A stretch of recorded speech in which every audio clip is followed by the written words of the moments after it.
नमस्कार विद्यार्थी मित्रांनो, कार्ल मार्क्स महत्वाचे थिंकर आहे पेपर 1। तुम्हाला माहित आहे का की बाबासाहेब कार्ल मार्क्सला पार्शियली एक्सेप्ट करतात पण पार्शियली रिजेक्ट पण करतात। जसं त्याची ऍक्च्युली वर्गाची व्याख्या, मार्क्स सहसा वर्गाबद्दल बोलतो, तर बाबासाहेब काय म्हणतात की कास्ट पण वर्ग आहे, पण कसा आहे, हेरिडिटरी आहे। कुठल्या पुस्तकामध्ये? कास्ट जेनेसिस अँड मेकॅनिझम मध्ये। त्यानंतर कार्ल मार्क्स काय म्हणतो, हा इतिहास कसा आहे, वर्ग संघर्षाचा इतिहास आहे। तर बाबासाहेब काय म्हणतात की भारतातला इतिहास कसा आहे, आर्य अनार्य यांचा संघर्ष आहे। त्यानंतर मार्क्स हा सोशलिझम आणि कम्युनिझमकडे टिल्टेड आहे, तर बाबासाहेब हे सोशलिझमकडे टिल्टेड आहे।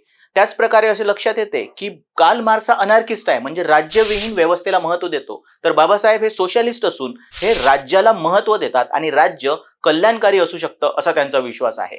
त्याच प्रकारे बाबासाहेबांनी एक पुस्तक लिहिलेलं आहे, त्या पुस्तकाचं नाव आहे बुद्धा की मार्क्स, आणि ते तिथे कार्ल मार्क्सचं अनालिसिस विश्लेषण हे एकांगी आहे असं सांगतात, आणि बुद्ध हा सर्वसमावेशक विचार देतो असं ते तिथे मांडत आहेत।